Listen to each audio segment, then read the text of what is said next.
우리 성탄절을 하루 앞두고 있습니다. 성탄절이 되면 우리가 메리 크리스마스 하면서 인사를 하지요. 우리 함께 메리 크리스마스로 서로를 축복하며 인사하겠습니다. 메리 크리스마스. 네. 여러분, 메리 크리스마스가 무슨 뜻인지 아시지요? 안다는 거예요? 모른다는 거예요? 알지요? 오케이. 우리가 잘 아는 것처럼 메리, 기쁘다, 즐겁다, 크리스마스, 그리스도께 미사, 즉 예수님께 예배하다예요. 그러니까 직역하면 메리 크리스마스는 기쁜 마음으로, 즐거운 마음으로 예수님께 예배합시다, 예수님께 예배하자, 이 말이거든요.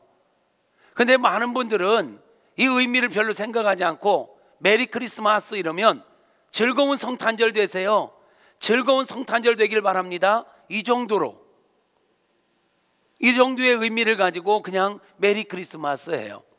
근데 정확하게 보면 메리 크리스마스는 기쁜 마음으로, 즐거운 마음으로 우리 예수님께 예배합시다, 이 말이거든요. 우리 그런 마음을 가지고 활짝 웃으면서 정말로 여러분의 축복의 말을 듣고 예배 안 드리면 큰일 날 것처럼 비장한 눈초리로 우리 메리 크리스마스 하자고요. 서로 메리 크리스마스.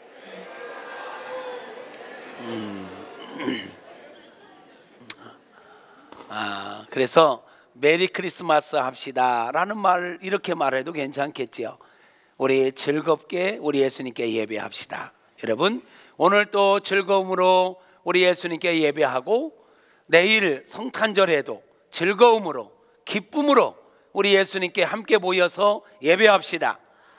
할렐루야. 우리는 이 귀한 날에 황금과 유향과 몰약을 가지고 예수님께 나와서 예물을 드리며 경배했던 동방박사들처럼 우리 또한 주님 앞에 정말 주님의 이름에 합당한 예물을 준비해서 하나님 앞에 온전하게 예배하는, 기쁨으로 예배하는 그러한 귀하고 복된 절기가 되어질 수 있기를 축복합니다. 여러분, 우리가 오늘 읽은 본문의 말씀을 보면 동방박사들이 아기 예수님께 나올 때 세 가지 예물을 가지고 나왔잖아요. 황금과 유향과 몰약.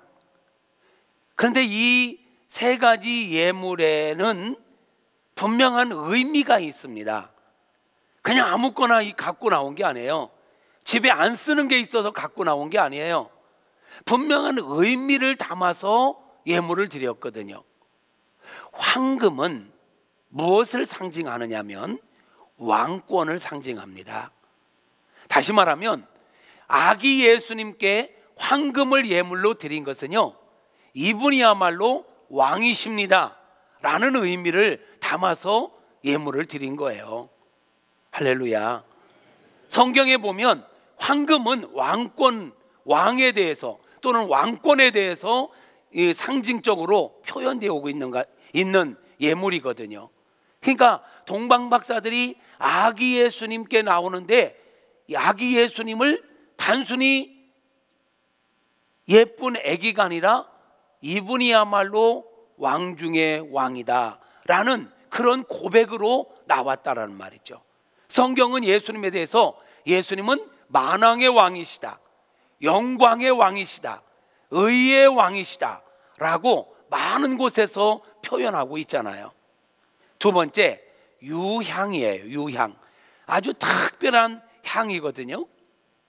근데 이 유향은 성경에 보면 사람들을 위해서는 사용하지 못하게 되어 있습니다. 사람들이 이 유향을 가지고 자기의 즐거움을 위해서 쓰면 죽임을 당했어요. 유향은 하나님 앞에만 사용되어졌습니다. 하나님께 제사 드릴 때만 특별하게 사용되었던 향이 유향입니다. 그러면 아기 예수님께 유향을 드렸다라는 것은 어떤 의미를 가지고 있을까요? 이 아기 예수님은 단순한 이 사람, 예쁜 아기가 아니라 예수님은 곧 하나님이십니다 라는 고백을 가지고 있는 거예요. 더 나아가서 이 유양을 아기 예수님께 드렸다라는 것은 이 예수님이야말로, 이분이야말로 모든 인생들이 하나님께 나아가도록 돕는 대제사장입니다 라는 신앙 고백적 의미가 담겨 있는 예물인 것입니다. 유양은 제사장들이 하나님께 제사를 드릴 때, 하나님께 나아갈 때 사용하던 향이었단 말이에요.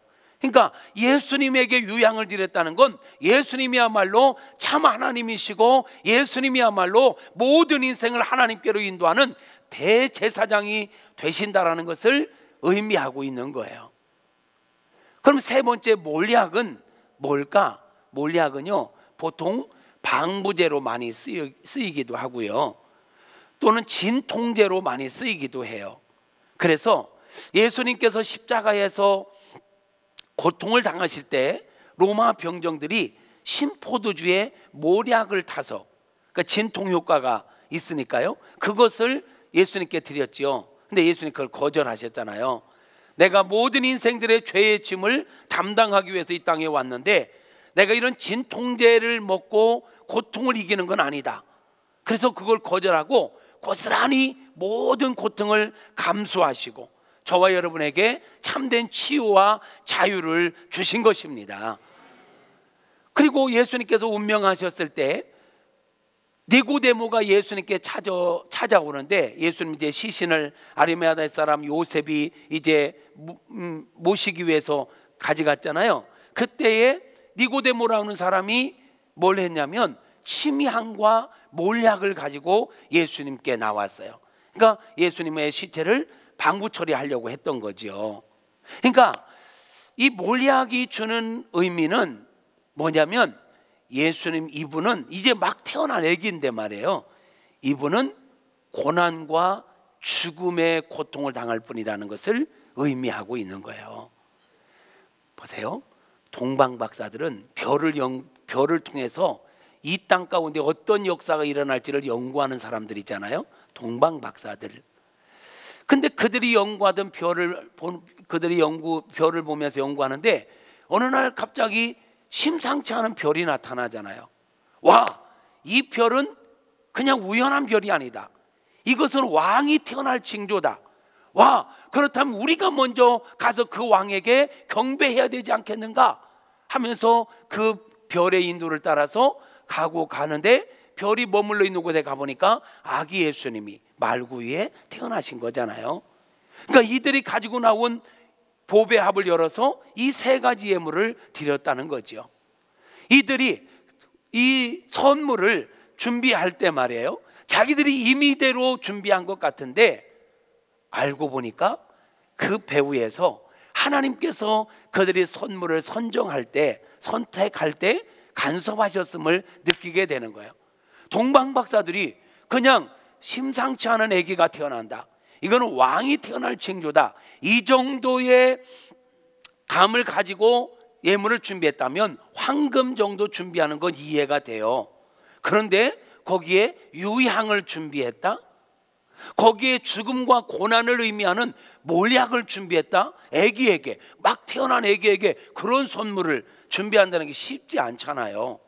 그런데 하나님께서 특별히 이들에게 이 선물을 준비함에 있어서 이 선물을 받는 예수님이 어떤 분인지, 어떤 일을 하실 분인지에 대하여 명확하게 드러내는 이 예물을 통해서 예수님이 어떤 분인지를 드러내고 있음을 보게 되는 거예요.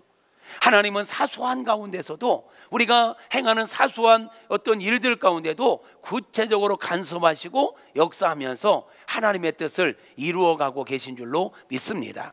어쨌든 동방 박사들이 예수님께 드린 예물은 예수님이 어떤 분인지를 잘 드러내는 예물이었다라는 거죠.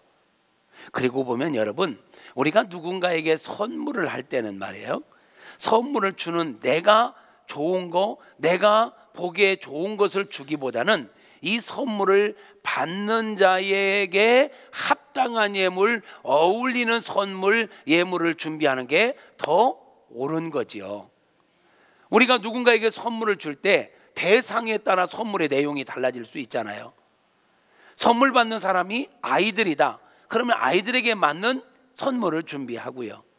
친한 친구다, 그러면 친구에게 맞는, 그런 친구들에게 맞는 선물을 준비할 터이고, 부모님께 선물을 준비한다, 그러면 부모님에게 맞는 선물, 부모님께 드리는 선물도 어떤 의미로 선물을 하느냐에 따라서 선물의 내용이 달라질 수 있지요. 그냥 평상시 그냥 한다면 좀 가볍게 할 수 있어요.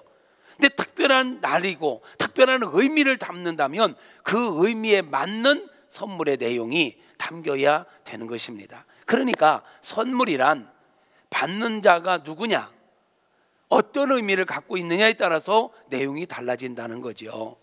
그렇다면 여러분, 우리는 지금 이 시간 하나님 앞에 예배하기 위해서 모였습니다.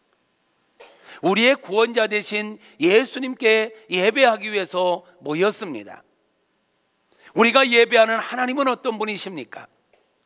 우리가 예배하는 예수님은 어떤 분이십니까? 그 이름에 합당한 예를 갖춰서 예배해야 할 것입니다. 만왕의 왕이 되시고 만주의 주가 되시는 예수님께 예배한다고 하는데, 우리가 정성을 다하지 않는다면, 구경꾼의 모습으로, 방관자의 모습으로 예배를 드린다면 합당하지 않지요. 그 이름에 합당한 예로 하나님 앞에 나아가는 저와 여러분 되었으면 좋겠습니다. 오늘도 그러하고 내일 거룩한 특별히 성탄절 예배에 우리는 어떠한 마음으로 예배를 드릴 것인가? 여러분은 성탄절을 하루 앞두고 있는 이 시간 어떠한 마음으로, 어떠한 자세로, 어떠한 예물로 하나님께, 우리 예수님께 예배 드리려고 준비하고 계신가요? 아무 생각도 없이 그냥 있지는 않겠지요? 벌써 성탄절이야?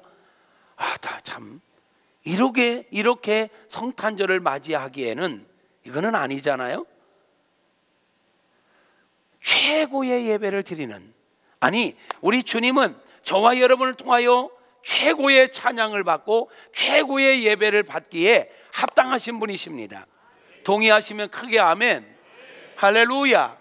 왜 우리가 기쁜 마음으로, 즐거운 마음으로 우리 예수님께 예배를 드려야 하는가? 그게 정리되려면 예수님이 어떤 분이신지, 예수님이 이 땅에 왜 오셨는지에 대하여 먼저 우리가 생각해야 될 것 같아요.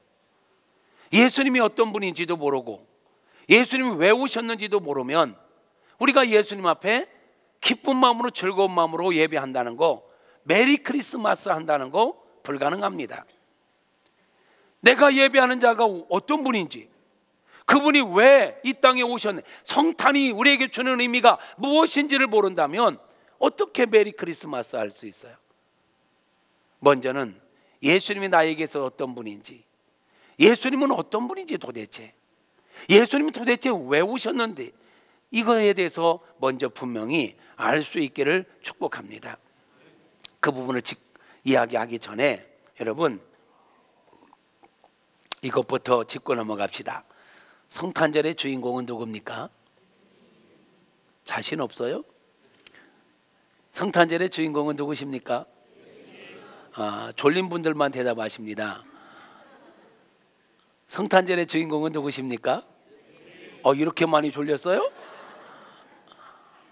아이고, 어떤 분이 그러대요. 졸기는 지가 졸게 해놓고 왜 뭐라고 하냐고. 아이고, 제가 예배를 얼마나 이게 제대로 인도하지 않으면 좋을까? 깨세요. 여러분, 성탄절의 주인공은 예수님. 다들 예수님이라고 대답은 합니다. 그런데 다시 묻겠습니다. 여러분, 정말 여러분은 그러면 성탄절의 주인공이 예수님이라는 사실을 진짜로 인정하십니까? 진짜로 인정하실 겁니까? 하셨습니까? 하여튼 알아서 대답하세요. 근데 많은 이들이 아, 성탄절의 주인공은 예수님이죠 라고 말은 하는데, 실제적으로 보면 주인공 대신 예수님은 빠지고 연인끼리 즐겁게 보내고, 부부끼리 즐겁게 보내고, 자녀들과 즐겁게 보내고, 주인공은 없어. 성탄절이니까 우리 외식하자, 성탄절이니까 우리 선물 주고받자. 아니, 우리끼리 왜 선물을 주고받아야 돼? 안 해도 됩니다, 남자들이요. 할렐루야.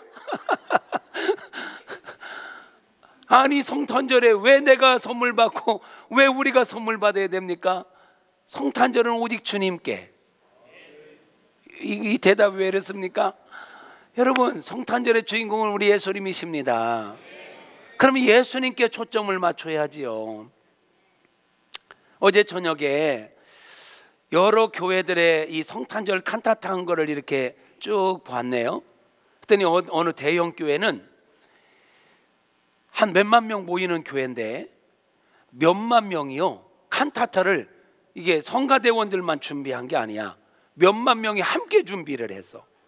몇만 명이 함께 준비한, 남자들은 검은 양복에 나비 넥타이 딱 메고 중앙에 남자들이 딱 모여 섰고, 양옆과 저 중상층 이쪽은 여자분들이 흰색 티를, 목티를 딱 입고 섰는데, 줄, 대각선 막 이 줄이 딱 맞는 거야. 그래서 전체가 일어나서 성탄절 감사 찬양 축제 예배로 드리는데, 약 50분 동안을 모두가 서서 줄 각 잡고 서가지고 칸타타를 전교인이 하는 거야. 와, 막 감동이 되더라고요. 아니, 노래를 잘한 것도 잘한 건데 몇만 명이 교회 리더십에 하나같이 그렇게 움직였다라는 거. 어떤 교회는 몇 명 안 되는데 말 안 들어. 근데 그 교회는 몇만 명인데 아주 막 군대보다 더 칼같이, 거기는 교회 학교 아이들도 뭔가 발표하면 완전히 군무야, 군무. 막 군무. 와, 그렇게 되기까지 얼마나 많은 연습을 했을까. 정말 감동이잖아요. 몇만 명이 함께 그렇게 딱 일사불란하게 움직인다는 거. 야, 정말 감동이더라고요. 아, 그 모습을 보면서 머지않은 미래에 우리 교회가 행할 모습이다. 아, 아멘하고 끝나면 소용이 없습니다. 말을 들어야 합니다. 할렐루야. 네, 그런데 그 50분 동안 박수가 한 번도 없어. 멋진 몇만 명이 막 그 찬양하는데 얼마나 웅장합니까? 오케스트라가 쫙 준비되어 앞에 딱 깔려 있고 전 성도가 찬양하는데 박수가 한 번도 없어요. 뭐냐? 오직 예수님께만, 오직 예수님께만 집중이야.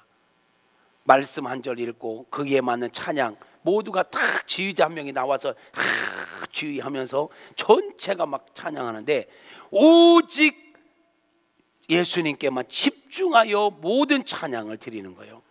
그리고 마지막에 가서 한 5분은 박수 치나 봐. 5분은 우리 예수님께 박수로 영광, 다다다다다다. 김일성이한테 하는 것보다 더 막 다다다다다 5분을 막 이러고 있는데 그 자체로 또 감동이 되는 거야. 야, 제가 지금 무슨 얘기하냐면 성탄절의 주인공은 예수님이시죠. 성탄절 때마다 우리가 발표회를 합니다. 발표회를 할 때 보면 어른들은 다 구경꾼일 때가 많아. 아이들만 나와서 발표해. 발표하는데도 주님께 영광, 여기에 관심보다는 내 새끼가 저기 나와서 발표하네? 근데 내 새끼한테만 집중. 저 새끼도 있네? 이러면서 내 새끼가 왜 저 뒤쪽에 있지? 저 새끼가 왜 앞에 있지? 이러면서 그거 갖고 또 삐져. 왜 내 새끼를 구석에 세웠냐는 거야. 그럼 다 가운데서 뭐 일렬로 쓸까? 그러면서 아이들이 발표하면 박수 치는 거야. 지금 박수를 누가 받아야 되는데 누구에게 치는 거야. 그리고 성탄절 발표를 하는데 주님께 찬양과는 전혀 관계없는 엉뚱한 막 이상야리꾸리한 막 복장을 하고 막 이런 발표회. 그래서 우리가 몇 년 전부터 우리는 그런 거 하지 말자. 성탄절에는 주님을 향한 그런 것만 하자. 우리가 즐기는 시간이 아니거든. 발표회는 우리가 즐기자고 하는 게 아니에요. 내 새끼 드러내자고 하는 게 아니에요. 온 마음 다하여 온 성도들이 오직 주님께 최고의 영광을 올려드리는, 최고의 기쁨을 드리는, 예배도 드리지만 발표를 통해 온몸을 통하여 우리의 준비한 걸 통하여 우리 주님께 영광 올려드리는 그런 의미로 우리가 발표를 하는 거지요. 할렐루야. 내일도 우리가 예배를 드리고 발표를 할 텐데 그런 마음으로 진행하고 그런 마음으로 우리 모두가 함께 할 수 있기를 축복합니다. 아니 내 자식 내 새끼는 저기 발표해도 않고 나는 갈란다 하고 가는 게 아니에요. 모두가 함께 기뻐하고 즐거워하고 주님을 찬양하는 마음으로 함께 해야 될 줄로 믿습니다.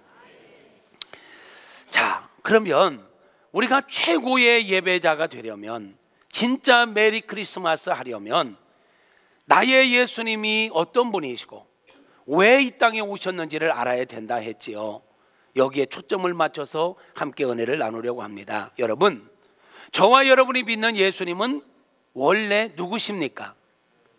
하나님이십니다. 누구라고요? 우리가 믿는 예수님은요 원래 하나님이십니다. 빌립보서 2장에 보니까 이렇게 말씀하네요. 함께 읽어볼까요? 그는 근본 하나님의 본체시나 하나님과 동등됨을 취할 것으로 여기지 아니하시고, 그랬어요. 다시 앞으로, 그는, 예수님은 원래 근본 하나님의 본체셨다. 예수님은요 원래 하나님이셨습니다. 근데 그가 하나님과 동등됨을 취하지 않고 자기를 비워 종의 형체를 입고 이 땅에 와주신 것입니다. 예수님은요 원래 누구냐? 하나님이십니다. 요한복음 1장 1절을 보니까 이렇게 말씀합니다. 요한복음 시작.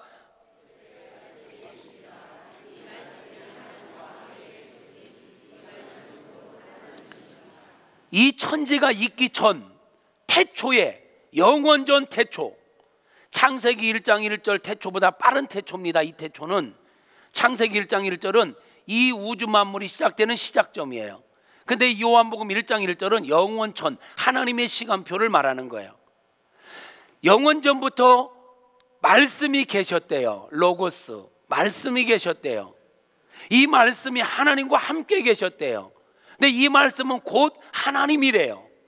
이 말씀이 바로 로고스가 누구냐? 예수님이신 것입니다. 그 14절, 요한복음 1장 14절에 가니까 말씀, 그 로고스, 말씀이 육신이 되어 인간의 몸을 입고 육신이 되어 우리 가운데 거하심에, 성육신 하셨다는 거죠. 하나님의 본체셨던 예수님이요 하나님과 함께 있는 걸 포기하고 인간의 몸을 입고 피조물의 세계로 내려오셨다는 거예요. 우리 가운데 거하심에 우리가 그의 영광을 보니 아버지의 독생자의 영광이요. 자, 예수님을 가만히 보니까 하나님 아버지의 영광이 그대로 있다는 거예요. 그 안에 보니까 은혜와 진리가 예수님 안에 충만하더라. 하나님 안에 있는 모든 충만이 예수님에게 있다고 했잖아요. 그러니까 예수님을 보니까 아버지의 독생자의 영광이요 은혜와 진리가 예수님 안에 충만하더라는 거예요. 그 예수님이, 하나님이셨던 예수님이 인간의 몸을 입고 이 땅에 오셨다는 거, 인간의 몸을 입고 이 땅에 오신 것을 기념하는 게 성탄절이에요. 성탄절, 예수님이 이 땅에 오신 것을 기념하고 기뻐하며 그분을 환영하고 예배하는 거, 이게 성탄절 예배지요. 그러면 여러분, 다시 말하면 예수님은 하나님이셨어요. 다시 말하면 창조자라고요. 창조자. 창조자 대신 하나님이 인간의 몸을 입고 피조물의 한 부분인 인간의 몸을 입고 예수님이 이 땅에 오셨다라는 거예요. 창조자가 피조물의 모습으로 이 땅에 오셨다는 거예요.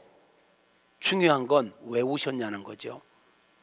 하나님이 왜 인간의 몸을 입고 이 땅에까지 오셔야만 했나요? 이유는 한 가지, 바로 저와 여러분을 사랑해서. 예수님이 왜 오셨다고요? 자기 이름을 부르면서. 누구를 사랑해서? 예수님이, 하나님이셨던 예수님이 인간의 몸을 입고 이 땅에 오신 이 대사건, 이유가 있는데 바로 저와 여러분을 사랑해서. 요한복음 3장 16절 말씀 한번 읽어볼까요? 하나님이 세상을 이처럼 사랑하사 독생자를 주셨으니 이는 그를 믿는 자마다 멸망하지 않고 영생을 얻게 하려 하심이라. 다시 이름을 넣어서 합시다. 하나님이 행규를 이처럼 사랑하사 독생자를 주셨으니 이는 그를 믿는 행규가 멸망하지 않고 영생을 얻게 하려 하심이라. 하나님은 왜 독생자 예수의 몸으로 이 땅에 오셔야만 했는가? 저와 여러분이 멸망하지 않고 영원한 생명을 얻게 하려고. 저와 여러분을 독생자를 주면서까지 하나님이 인간의 몸으로 이 땅에 오시기까지 사랑해 주신 것입니다. 할렐루야. 여러분, 내가 예수 믿고 기도한 게 있는데 그 기도 응답 안 해줬다고, 안 해준 것도 아니에요. 사실 자기가 모르는 거지. 내가 원하는 대로 뭔가 안 됐다고 시험 들고 이러지 마세요. 좋게 말할 때. 이미 우리는 하나님을 받은 존재예요. 하나님이 인간의 몸을 입고 이 땅에 와서 우리에게 영원한 생명을 주셨어요. 예수님이 이 땅에 왜 오셨느냐? 우리를 사랑해서. 우리를 사랑하셔서 우리를 가만히 보니까 이 지구촌에 살고 있는 인생들을 하나님은 최고로 사랑하거든요. 여러분, 우리가 창세기 말씀을 통해서 공부했지만 온 우주 만물을 하나님이 창조하실 때 하나님의 최고의 관심사는 사람입니다. 아멘입니까? 온 우주 만물의 중심은 지구이고, 지구를 위해서 모든 것들이, 온 우주가 만들어지고 운영되는 거예요. 그 지구에서도 핵심은 누구냐면 바로 저와 여러분 사람입니다.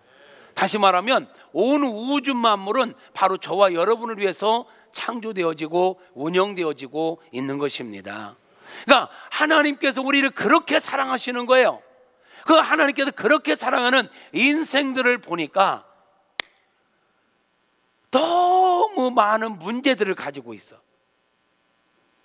질병의 문제, 죽음의 문제부터 해서 인생에 호흡한다는 것 자체가 수고의 연속이에요. 산다는 것 자체가 수고의 연속이에요. 모든 게 문제투성이. 하나님께서 우리 인생들을 가만히 보니까 이게 다 문제투성이야. 그래서 하나님께서 다시 보셨죠. 이놈의 이 모든 문제투성이인 사람들의, 그럼 뭐 때문에 사람들이 이렇게 문제투성으로 살아가는가? 사람들에게 근본적인 문제는 뭔가 보니까 죄네, 죄. 죄 때문에 사람에게 질병이 왔고, 죄 때문에 죽음이 왔고, 죄 때문에 미움이 시작됐고, 죄 때문에 질투가 시작됐고, 죄 때문에 인생의 모든 문제가 생긴 거예요. 아하, 죄의 문제를 해결하면 되겠구나. 죄의 문제를 해결하면 인생의 모든 문제를 해결할 수 있겠구나. 그리 생각하신 하나님께서는 우리를 사랑하시기 때문에 인생의 죄의 문제를 해결해야 되겠다 작정하신 거예요. 여러분, 죄가 뭡니까? 창세기 3장 6절 이하에 보니까 이렇게 말씀하네요. 여자가 그 나무를 본즉 먹음직도 하고 보암직도 하고 지혜롭게 할 만큼 탐스럽기도 한 나무인지라. 여자가 그 열매를 따먹고 자기와 함께 있는 남편에게도 주매 그도 먹은지라. 이게 죄의 시작입니다. 하나님께서는요, 선악과를 만들어 놓고 이거는 먹지 마라. 다른 건 다 먹어도 되는데 이거는 먹지 마라. 이 선악과는 너와 나 사이의 계약이다. 이거는 선이다, 선. 이것은 나는 창조자요 너는 피조물이라는 것을 알려주는 하나의 룰이다. 이걸 깨뜨리면 안 된다. 그러므로 이거는 절대 먹으면 안 된다. 이걸 먹는 건 곧 나를 도전하는 거다. 이거 먹는다는 건 이제 나와 인연 끊겠다는 얘기다. 먹는다는 정령 죽으리라. 그랬는데 하와가 보암직도 하고 먹음직도 하고 지혜롭게 할 만큼 탐스럽게도 한 그것을 이기지 못하고 하나님의 명령을 어기고 선악과를 먹어버렸어요. 이게 죄의 시작인 거예요. 불순종이 죄입니다, 여러분. 따라서 합니다. 불순종이 죄다. 여러분 잘 기억하셔야 합니다. 하나님의 말씀은요, 예만 있습니다. 아멘만 있어야 합니다. 취사 선택하면 안 됩니다. 오늘날 많은 성도님들이 불순종이 죄라는 걸 알면서도 너무 불순종을 많이 합니다. 자기 멋대로 합니다. 말씀대로 살아야 되는데 불순종이 죄입니다, 여러분. 아담과 하와가 자기 멋대로 그거 따먹었다가 불순종했다가 하나님과 등져버린 거예요. 그것 때문에, 이 불순종의 죄 때문에 인간에게 죽음이 왔어요. 질병이 왔어요. 미움이 왔어요. 모든 문제가 왔단 말이에요. 이 죄의 문제를 해결하는 방법은요, 피 흘림이 없으면 안 되는 거야. 히브리서 9장 22절을 볼까요? 율법을 따라 거의 모든 물건이 피로써 정결하게 되나니 피 흘림이 없은즉 죄 사함이 없느니라. 하나님께서 우리 모든 문제를 해결해 주고 싶어서 죄를 해결하려고 하는데 보니까 피 흘림이 필요한 거예요. 죄 없는 자의 피 흘림이 필요한 거예요. 여러분, 구약에는 죄를 해결하기 위해서 짐승을 잡아서 제사를 드렸죠. 짐승. 근데 짐승을 제물로 드려질 짐승의 조건이 뭐냐면 흠 없는 것이어야 했습니다. 흠 없는 짐승을 잡아서 제물로 드렸어요. 그러므로 일시적 죄를 용서받는 거예요. 근데 또 죄를 지면 또 해야 돼. 이건 불완전한 제사였죠. 그래서 하나님께서는 안 되겠다, 한 번에 과거, 현재, 미래의 죄를 다 해결할 수 있는 길을 내가 만들어야 되겠다 해서 예수님을 보내주신 것입니다.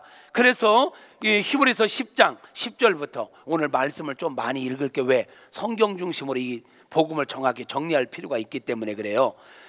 히브리서 10장 10절부터 읽어봐요. 같이 뜻을 생각하며 읽어요. 시작. 이 뜻을 따라 예수 그리스도의 몸을 단번에 들이심으로 말미암아 우리가 거룩함을 얻었노라.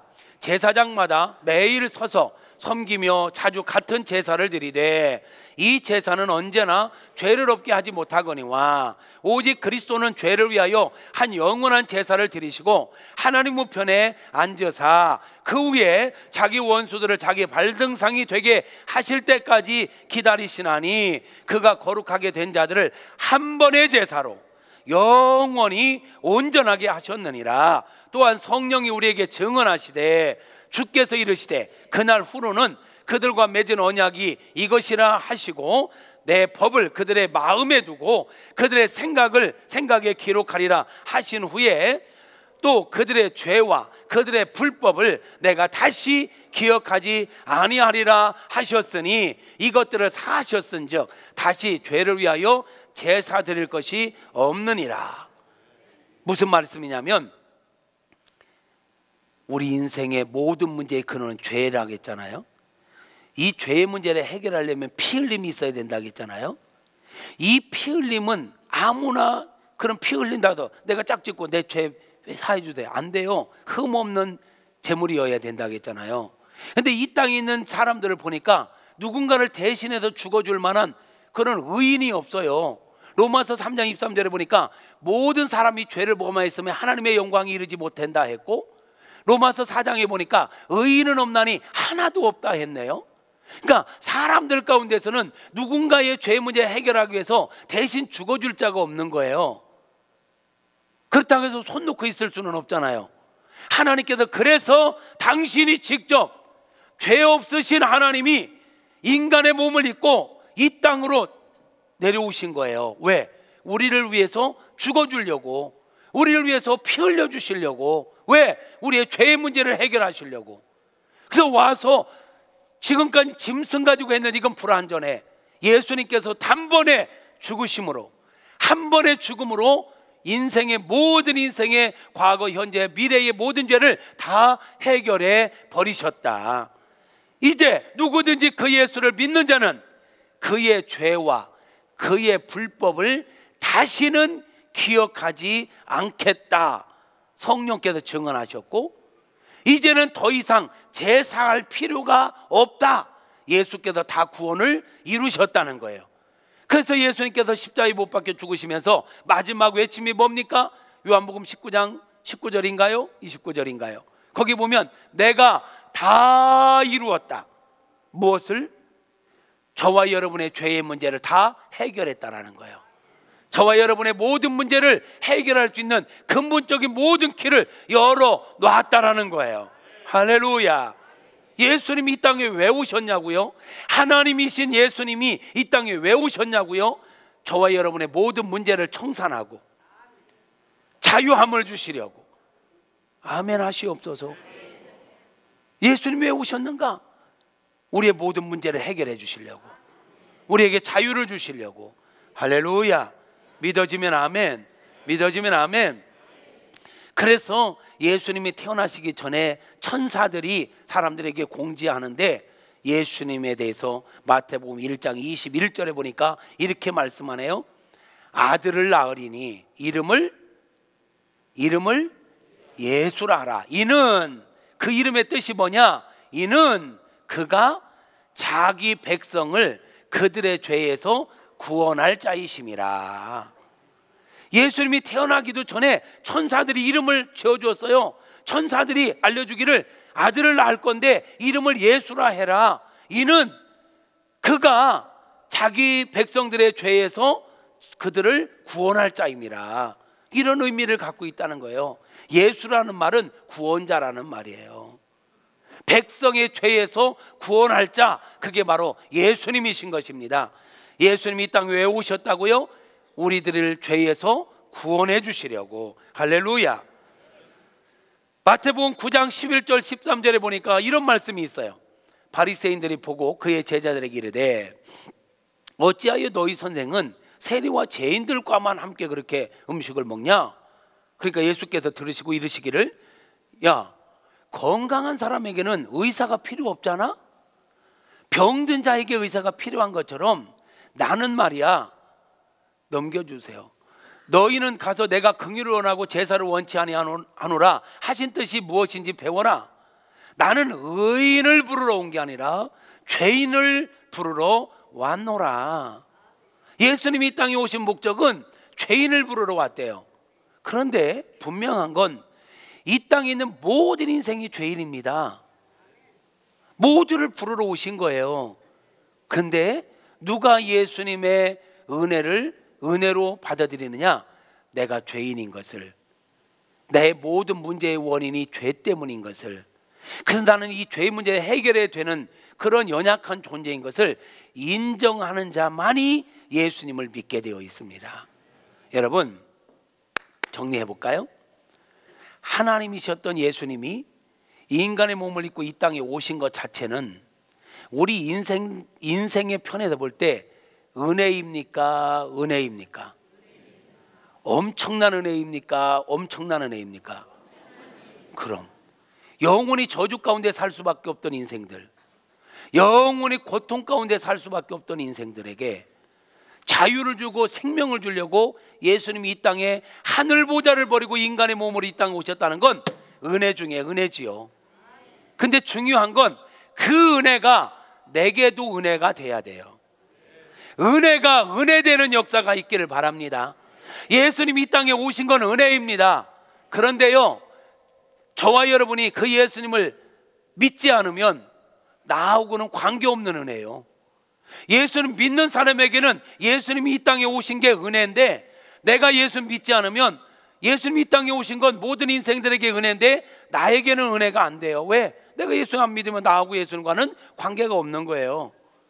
근데 우리가 예수님이 이 땅에 오신 건 내 죄의 문제를 해결하고 나에게 영원한 생명을 주고 영원한 자유를 주고 영원한 승리를 주려고 오셨구나, 그렇구나, 나 예수님 믿어야지 하고 예수님 믿을 때 예수님이 이 땅에 오신 은혜가 내게도 은혜로 이어지는 것입니다. 은혜가 은혜 되려면 내가 죄인임을, 나는 예수님의 보혈의 은혜가 아니면 구원받을 수가 없는 자임을 인정하는 것부터 시작되는 것입니다. 여러분은 죄인인 걸 인정하십니까? 그 죄의 문제 해결하기 하기 위해서 우리 예수님이 이 땅에 오신 것을 믿습니까? 그 예수님을 영접하십니까? 꼭 영접하시고 믿으시기를 주님의 이름으로 축복합니다. 그래서 성탄의 은혜가 나에게도 은혜로 이어지는 은혜가 있기를 축복합니다. 따라서 합시다. 성탄의 은혜가 내게도 은혜 되게 하옵소서. 성탄의 은혜가 우리 가정에도 은혜가 되게 하옵소서. 예수님이 이 땅에 오신 건 분명 은혜입니다. 그러나 내가 믿지 않으면 나하고는 관계없는 게 되거든요. 이번 성탄절을 앞두고 우리가 반드시 기억해야 될 거, 성탄의 은혜가 내게도 은혜 되려면 예수님이 구원자 되심을 믿어야 되는구나. 믿기로 하지만은 믿었던 자들은 더 다시 한번 확신하는 은혜가 있게 되어지기를 축복합니다. 하나만 더 이야기할게요. 예수님이 이 땅에 왜 오셨느냐? 우리를 사랑해서. 사랑하는 자들이 죄로 말미암아 온갖 문제 가운데서 힘들어하는 걸 보면서 죄의 문제를 해결하기 위해서. 조금 더 나가 볼게요. 그럼 인생이 왜 죄를 지었느냐? 왜 죄를 짓고 사느냐? 누구 때문에? 나 때문이지만 죄를 짓도록 미혹하는 존재가 있죠. 원수 마귀 때문에. 그래서 예수님이 이 땅에 오신 것은 하나님이 사랑하는 백성들을 계속해서 미혹하는 저 원수 마귀를 그냥 둘 수가 없는 거야. 저 원수 마귀를 짓밟아버리고 저 원수 마귀의 머리를 깨뜨려버리고 우리를 마귀의 권세로부터 자유케 하시려고 우리 예수님이 오셨습니다. 요한복음 3장 8절에 보니까 이렇게 말씀하네요. 죄를 짓는 자는 마귀에게 속하나니 마귀는 처음부터 범죄함이라. 하나님의 아들이 나타나신 것은 마귀의 일을 멸하려 하심이라. 마귀의 일이 뭡니까? 저와 여러분이 죄짓게 만드는 거, 저와 여러분이 저주 가운데 살게 만드는 거. 요한복음 10장 10절에 보니까 도둑이 오는 것은 도둑질하고 죽이고 멸망시키려고 왔대요. 마귀가 온 것은 하나님이 우리에게 주셨던 생명과 평화와 행복을 도둑질하고 우리 인생을 짓밟고 멸망시키려고 마귀가 온 거예요. 우리를 사랑하시는 하나님께서 이걸 그냥 둘 수가 없어요. 예수님의 인간의 몸을 입고 이 땅에 오시면서 내가 저 마귀의 일을 멸하리라 작정하고 오신 겁니다. 아담과 하와가 죄를 짓고 넘어지자마자 하나님께서 이 작정을 하셨어요. 그래서 창세기 3장 15절 최초의 복음, 창세기 3장 15절에서 아담과 하와가 죄를 짓자마자 하나님께서 이 결단하신, 내가 저놈 새끼들, 저 마귀 새끼 저거 머리를 내가 짓밟아버리라. 그것을 여자의 후손이 뱀의 후손의 머리를 깨뜨려버리고. 아멘. 예수님, 여기에서 말하는 여자의 후손은 예수님을 말하는 거고 뱀의 후손은 마귀를 말하는 것입니다. 그러니까 여자의 후손 대신에 예수님이 오셔서 마귀의 머리를 깨뜨려 버림으로 마귀의 일을 멸하려고 이 땅에 오신 것입니다. 예수님께서 어디에서 마귀의 머리를 깨뜨려 버렸습니까? 십자가에 못 박혀 죽으시고 부활하심으로 마귀의 일, 마귀의 계획, 마귀의 모든 전략을 깨뜨려 버린 겁니다. 이제 누구든지 예수님을 믿고 예수께로 나오는 자는 마귀에게서 자유함을 얻게 되는 것입니다. 영원한 생명을 얻게 되는 것입니다. 구원을 받게 되는 것입니다. 천국 백성이 되는 것입니다. 할렐루야. 자, 보세요. 우리를 사랑해서 모든 문제의 근원되는 죄에서 건져주시고 죄를 짓게 만드는 마귀의 머리를 깨뜨려 영원토록 우리에게 자유를 주시려고 하늘 보좌를 버리고 이 땅에 오신 예수님, 고마워요, 고마워요. 감사해요, 감사해요. 이 사실을 알고 보니까 기뻐요, 기뻐요, 기뻐요. 그래서 우리는 기쁜 마음으로 예수님께 예배하자라는 것입니다. 이게 메리 크리스마스입니다. 할렐루야. 여러분, 이 사실을 정말로 믿는다면 기쁨으로 예배합시다. 즐거움으로 예배합시다. 우리 주님은 예배받게 합당하십니다. 찬양받게 합당하십니다. 영원토록 멸망 가운데 살아갈 수밖에 없던 우리들에게 예수님이 안 계셨더라면, 예수님이 안 오셨더라면 우리 인생이 이 세상에서 이렇게 고통 가운데 살다가 인생이 그냥 끝나고 말아버린다면 이게 얼마나 절망스럽냐고. 응? 얼마나 절망스러운 일이냐고요. 우리가 아무리 지금 힘들고 절망적인 상황 가운데 있다 할지라도 고난 중에도 희망을 노래할 수 있는 것은 우리는 영원한 생명을 소유했기 때문인 것입니다. 죽음 별거 아니요. 죽는 거, 사람이 한번 태어나서 죽는 건 정해진 거요. 조금 일찍 죽느냐 조금 더 살고 죽느냐 이 차이지, 죽는 거 누구도 피할 수 없어요. 죽음은 끝이 아니에요.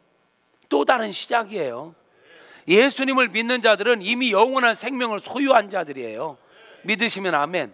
여러분 예수님 믿습니까? 예수님을 믿는 자는 영원한 생명을 소유한 것입니다. 성경은 요한복음 11장에서 나를 믿는 자는 영원히 죽지 않는다.